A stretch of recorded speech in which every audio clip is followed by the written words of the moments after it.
¿Qué quiero ir yo? Quiero ir al grano, profesor Larroulé. Gracias por la invitación. Usted dijo Constitución y Desarrollo. Y yo veo que debiéramos preguntarnos qué es lo que hoy día todo el mundo rumorea, se pregunta, como que ronda en el ambiente una pregunta. ¿Vienen cambios importantes en materia económica o no vienen cambios importantes? Ahora que nuestro presidente del Consejo de Observadores, al cual yo como un asistente más lo acompaño todos los lunes de 3:30 a 10 de la noche, no baja de 7 horas cada reunión, para que calculemos, mesuremos la entrega de nuestro presidente. Esta es la pregunta. ¿Hay una refundación? ¿Vienen problemas con el derecho de propiedad? ¿Qué ocurre con el emprendimiento? ¿Qué ocurre con el Banco Central? Entonces, se nos ha dicho, bueno, queremos que los ciudadanos se expresen al respecto. El ministro, exministro Izaguirre, ministro Izaguirre también, me acuerdo en marzo del año 2000 cuando yo fui a hacer la clase de Derecho Constitucional, había asumido el presidente Lagos. Y entonces me tocaba pasar el principio de subsidiariedad. Y yo decía, ¿por aquí materiales voy a recurrir a León XIII, a Pío XI, voy a recurrir a las actas de la Constitución? Y tomo el Mercurio y el día anterior había dado una entrevista al reciente y flamante designado ministro de Hacienda, Nicolás Izaguirre. Entonces voy leyendo, la periodista le pregunta, el gobierno socialista que asumía, le iba preguntando sobre empresas del Estado, intervención, regulación, discriminación en materia económica, y la verdad que las respuestas del ministro Izaguirre fueron una perfecta clase de subsidiariedad. Por supuesto, sin el nombre subsidiariedad. Recorté, fotocopié y le entregué a los alumnos y dije, esta es la materia de subsidiariedad que vamos a pasar. Ese era el consenso. Entonces, la pregunta que tenemos desde el escenario técnico constitucional normalmente apunta a estos 4 asuntos. ¿Vamos a tener cambios acá? ¿O hay aquí más bien una especie de retórica, de simbología refundacional, de una especie de imagen emblemática de que queremos una nueva constitución, pero realmente no vamos a promover un cambio en estos 4 ejes? Yo pienso que la Constitución económica chilena se funda en estas 4 cosas, en un derecho al emprendimiento, libertad económica, 19-21, el derecho a desarrollar actividades económicas, el Estatuto Constitucional del Estado Empresario, lo dijo Cristian Larroulé. ¿Qué vamos a hacer con el Estado Empresario? Vamos a tener un Estado Empresario en situación de igualdad con los particulares, en situación de subsidio o en situación preferente, a través de leyes, qué tipo de quórum, qué vamos a hacer con el Estado Empresario, porque efectivamente fue un dolor de cabeza en el pasado. ¿Qué vamos a hacer con las normas de disciplina fiscal a las que se ha referido Manuel, a las que se ha referido también Cristian? Normas que nos tienen muy prestigiados en el extranjero. Aprovecho de contar la experiencia que tuve como embajador en Estados Unidos. Esto es lo que nos distingue excepcionalmente de no solo los países latinoamericanos, de los países del mundo. Nos admiran por esto y nos preguntan, bueno, ¿cómo lo hacen ustedes? Y uno vuelve y dice, discúlpeme, uno le explicaba a los funcionarios extranjeros, tenemos una constitución nosotros, que tiene 4 cosas en materia de disciplina fiscal, están ahí en esos artículos, la iniciativa exclusiva, la ley de presupuestos, la no afectación tributaria, etcétera, etcétera. Que no vienen necesariamente de la Constitución del 80, son una herencia constitucional. Y por ahí parte, junto a responsables ministros de Hacienda, ya hay una ciudadanía responsable también, el que Chile sea un acreedor neto y no deba 50, 80, 100 o 200% del PGB. Estados Unidos debe el 100% del PGB. Eso, los más impresionados serán ellos. El principio inspirador sería el 4º punto. ¿Qué vamos a hacer? Relación entre la persona y el Estado. Hoy día, lo recuerda Cristian, es de subsidiariedad. Se dice, queremos cambiar eso. Nos ha impedido el desarrollo y atender las necesidades sociales el que exista un principio de subsidiariedad en la Constitución. Eso da para una conversación larga por sí sola. La queremos cambiar por otra. Solidaridad, Estado social de derecho. Estos son los 4 puntos. Entonces, aquí está la pregunta. ¿Viene una alteración o no viene una alteración global en materia económica? Y uno dice, ahora estamos en mayo de 2016. ¿Cómo se puede responder esto? No hay muchos elementos. Intentemos una respuesta a través de 3 pasos. El primero, el mensaje político de la jefa de Estado, que es la que está a cargo de promover la nueva Constitución, y lo está haciendo, ¿no es cierto? Pero vamos también a los pasajes técnicos del programa de gobierno, algo olvidado, poco citado, a ver qué hay ahí, a ver si hay algo, no hay nada. Y lo último, la opinión de la ciudadanía. Vamos al mensaje político. Estas son las frases que yo diría se clasifican dentro de la simbología política. El discurso del 21 de mayo obviamente es el acto político más solemne de un jefe de Estado. Y ahí no solo, como dice la Constitución, debe reportar el estado de la administración, sino que también vierte sus mensajes sobre lo que piensa que debe ser la construcción política del futuro. Entonces aquí habla de la Constitución y dice, la presidenta tendrán su culminación y su sustento en una nueva Carta Fundamental legítima y actualizada. Si uno revisa los discursos de 21 de mayo, hay mucho en torno a que la Carta actual no es moderna. Debe representarnos a todos, la casa de todo, como dice Patricio Zapata en su libro, el techo de todo, la casa de todo, pero además estaría atrasada, estaría vieja, no permitiría, no da el ancho, dijo varias veces la presidenta. Lo que hoy nos rige no favorece el encuentro de los chilenos, hay un tema sobre el consabido asunto de la legitimidad, pero también no es la base que requerimos para avanzar al futuro, como país moderno. O sea, tendría un problema la Constitución, y yo me quiero centrar en los asuntos económicos. Yo creo aquí que hay una retórica refundacional, revisionista, y la gran disyuntiva del derecho constitucional, ¿qué es lo que es?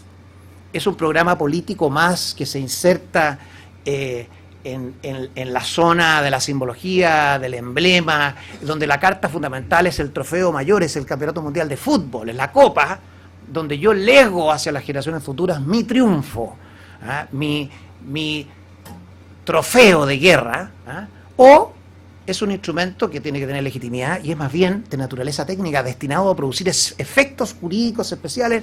En esta segunda tendencia me inscribo yo. ¿Qué dice el programa de gobierno en materia de emprendimiento, por ejemplo? Derecho a desarrollar una actividad económica. Todos estamos de acuerdo que esto ha sido importante. El artículo 19, número 21, el derecho a desarrollar una actividad económica lícita. ¿Qué dice el programa de gobierno? Bueno, dice, se debe garantizar la libre iniciativa económica privada, con las limitaciones establecidas en la ley.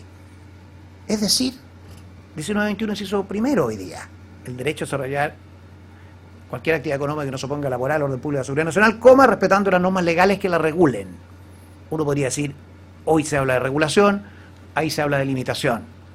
Ya sabemos que los tribunales hoy día interpretan regulaciones como limitaciones también, la zona de distinción es difícil. Entonces pareciera que hay una analogía con el 1921 hoy día, ahí falta un 9, reiteración innecesaria o un acento limitativo.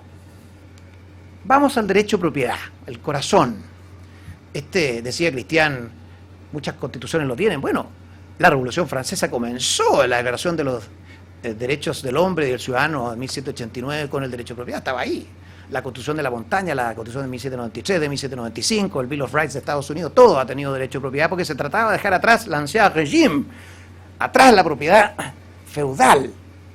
Démosle al ciudadano la posibilidad de ser dueño y de acceder a la propiedad.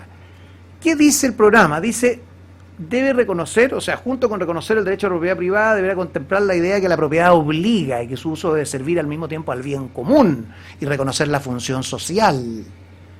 Ahí habla de que la ley es la que debe delimitar la propiedad privada y la herencia. Entonces uno dice, bueno, ¿qué diferencia tenemos hoy día con eso que está ahí?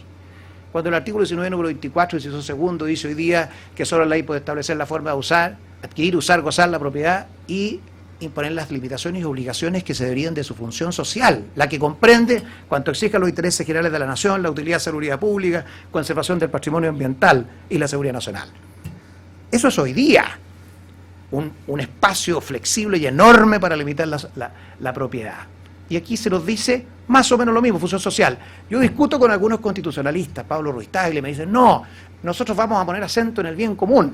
Digo, bueno, bien común, función social, ¿cuál sería la diferencia? No, nosotros tenemos una idea de ir hacia la Constitución alemana, donde tiene una función social, pero perdón, la función social llegó al año 67 a Chile y ha tenido un espacio muy amplio para imponer obligaciones al dominio, obviamente sin tocar su esencia, como tampoco la puede tocar en Alemania, Estados Unidos, en ninguna parte. La ley de monumentos nacionales, que citó Cristian Larroulé, efectivamente ha sido declarada inconstitucional en Alemania, en México, en Argentina. En Chile fue declarada inconstitucional por la Corte Suprema en el año 2004, pero después el Tribunal Constitucional estimó constitucional la ley que le impone, por ejemplo, en el caso de Herman, a su casa la declaración no puede ni arrendarla, ni modificarla, nada sin permiso, y no solo eso, sino la cuida flamantemente, le cae una multa que le va a cobrar el Consejo de Defensa del Estado. ¿Ya? Esto fue considerado constitucional. Entonces, la pregunta es, aquí se habla de función social, de limitación legal nuevamente, hay una mera reiteración. Mis problemas con el proceso constituyente no van porque no se pueda discutir. Desde el Consejo de Observadores dijimos desde la sesión número 1, juntémonos a discutir. Esto es derecho de reunión, derecho de asociación, ¿quién lo puede impedir? Mis problemas con el proceso constituyente van cuando la retórica política refundacional, que aspira a un soporte, a una interpretación política de la ciudadanía quizá mayoritaria, se confunde con los cambios técnicos que se quieren hacer. Cuando se da la idea que aquí hay una refundación técnica, cuando no se tiene muy claro si se va a hacer tal cosa o no hacer tal cosa, lo importante es una nueva constitución. Yo quiero legar la nueva constitución hacia el futuro. Ya, pero ¿cuál sería el sustento técnico? Sí, tenemos muchos reparos técnicos. ¿Cuáles? ¿Cuáles? Sigamos avanzando. Por ejemplo, la ciudadanía, ¿qué dice de estos temas? Yo diría, el expresidente Lagos resumió su trabajo de recibir opiniones en una página web, en un libro. Hay encuestas también, no hay muchos elementos, pero uno podría ir revisando qué está pensando la gente de estos temas. Y ya sabemos que las encuestas son muy negativas, aquí se ha hablado varias veces, lo dijo el ministro Izaguirre, lo dijo el presidente de la SOFOFA. Aquí hay una desconfianza con las instituciones muy grande, muy fuerte. Se profundizó en los últimos 10 años en forma inédita, pero hay excepciones, hay cosas que sorprenden. Por ejemplo,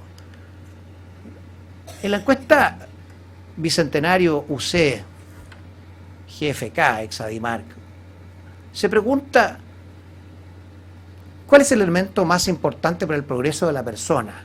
¿Cada persona debería preocuparse por su propio bienestar o es el Estado? Como focos preeminentes de responsabilidad o causalidad respecto del éxito de una persona. Y todavía sigue siendo la responsabilidad personal superior a quien se define por estos encuestadores como pro-Estado. Y si ustedes piensan, el 2006 estaba en 43, 2006 fue un año muy positivo en general en todas las encuestas de opinión respecto a las instituciones, del sentido de bienestar, pero estamos igual que el 2006, según la encuesta Bicentenario, que yo la considero muy seria. O sea, todavía hay una importante mayoría de personas que cree que el esfuerzo personal es el motor de su bienestar. Ahora, si ese esfuerzo personal es las condiciones del esfuerzo personal, por supuesto, nada de eso es posible deducir, pero esto ya es una línea importante. Si uno va al libro del presidente Ricardo Lagos, yo tenía la gran inquietud. Él dio un recuento de decenas de miles de participaciones, entiendo que fueron 80.000 constancias y opiniones que se recogieron. Y yo tenía la gran duda si iba a quedar registrado en este ambiente de desconfianza y de pesimismo, muchas veces antiempresarial, los derechos patrimoniales, y fue recogido, ¿no? Uno lee, obviamente no hay una cuantificación muy precisa, pero está la libertad de emprendimiento recogida. Pide la gente autonomía del Servicio de Impuestos Internos, no le gusta que el Servicio de Impuestos Internos opere como brazo del poder político, lo que tiene bastante sentido, y protección de la propiedad privada. Son 3 temas que detectamos en ese trabajo que hizo el presidente Lagos, expresidente Lagos, donde yo todavía me acuerdo una anécdota que él cuenta sobre que se recibieron toda clase de opiniones, y una de esas opiniones había una señora que había colocado que en su constitución nueva ella quería que todos los ríos del sur se entubaran y se llevaran al norte para regar bien el desierto. Entonces eso revelaba obviamente que la gente no siempre entiende qué es constitucional y qué es lo que es de política pública. Las normas de disciplina fiscal, ¿tenemos un consenso acá o no tenemos un consenso? Yo les contaba el prestigio enorme que tiene Chile. No pareciera haber un riesgo de que las normas más vitales desaparecieran. Se propone constantemente ir hacia un semipresidencialismo. Como ha dicho Cristian, ese semipresidencialismo no debiese tocar la iniciativa exclusiva, que es la matriz de nuestro sistema de responsabilidad fiscal, que no proviene de la Constitución del 80. Tampoco proviene la otra norma madre, que es la defensa de las ideas matrices, es decir, que si el presidente envía un proyecto de ley para la reforma educacional, no le cuelguen un puente en Parinacota, porque es una idea alejada del principal motivo de la legislación. Esa provisión de las leyes misceláneas no viene de la Constitución del 80. Pareciera que no hay un sustento fuerte por cambiar esto. Si uno va en materia, las preguntas que uno se hace en materia de Estado empresario, ¿qué ideas nuevas hay? Cuando yo voy a debates me dicen, queremos eliminar el principio de subsidiariedad. Bien. Entonces el Estado empresario sin ley o con ley, porque desde la Constitución del 33 la creación de servicios públicos requiere de ley, no, sería con ley. Entonces se reduciría a que en vez de quórum calificado sería quórum simple. Bueno, sí. Yo pregunto, bueno, ¿cuántos proyectos de ley de empresas estatales se enviaron entre el año 90 y el año 2014?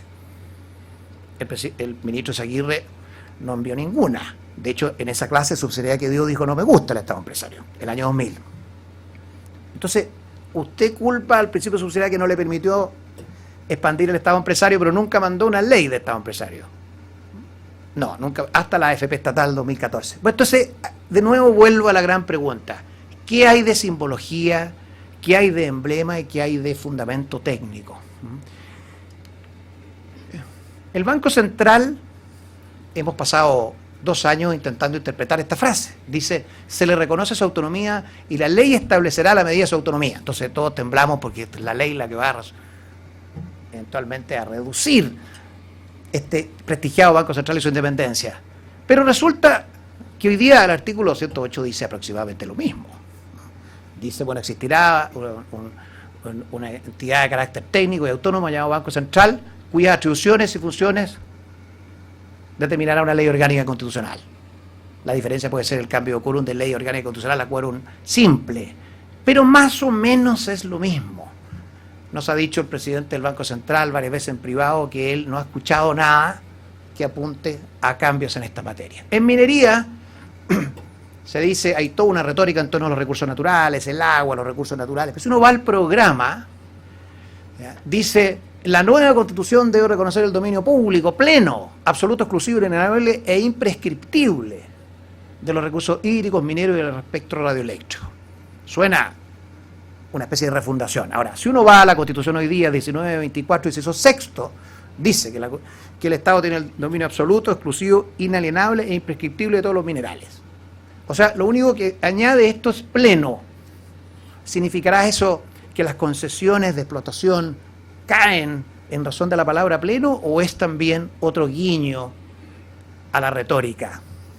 En materia de aguas y espectro radioeléctrico, el Código de Aguas tiene, hace décadas, declaradas las aguas como bien nacional de uso público, es decir, cuyo uso pertenece a la nación toda. El espectro radioeléctrico en la ley de telecomunicaciones está hace décadas, lo mismo.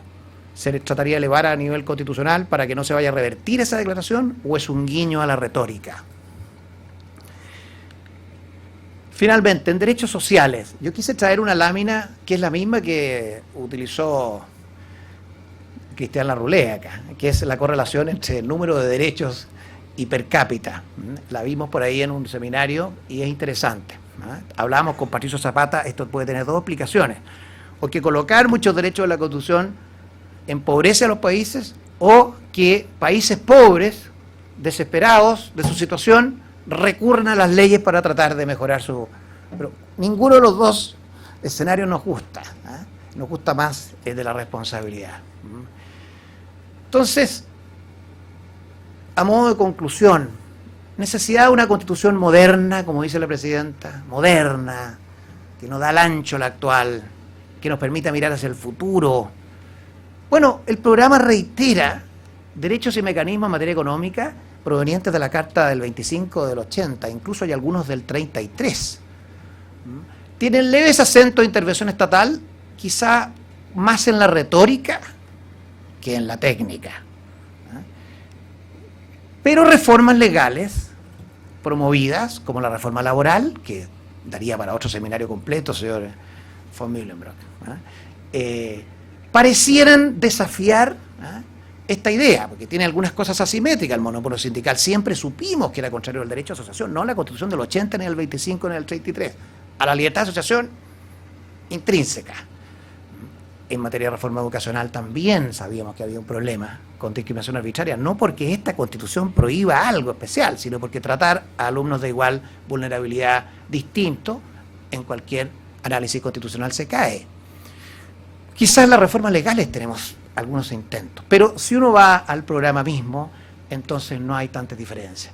Y yo diría entonces que me parece, tomando algún grado de riesgo con el pesimismo ambiente, que hay vigencia de las ideas de libertad en el campo económico, que el emprendimiento, la innovación y la creatividad pasan no por un mal momento, por un buen momento en la juventud hoy día.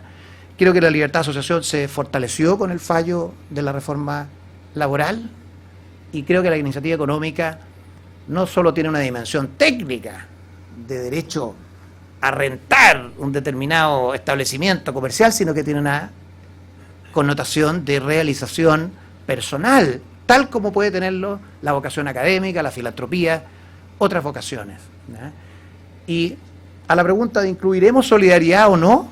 La solidaridad está incluida hoy día para efectos de las regiones, en el artículo 3, y creo que no daña incluir la solidaridad como complemento a lo que es la subsidiariedad activa del Estado cuando entra a promover, proteger políticas sociales. Y con eso me quedo y me voy más optimista. Esta es una foto del Consejo de Observadores donde está nuestro presidente ahí todos los lunes, largas horas, tratando de coordinar las opiniones disidentes. Así que muchas gracias a todos.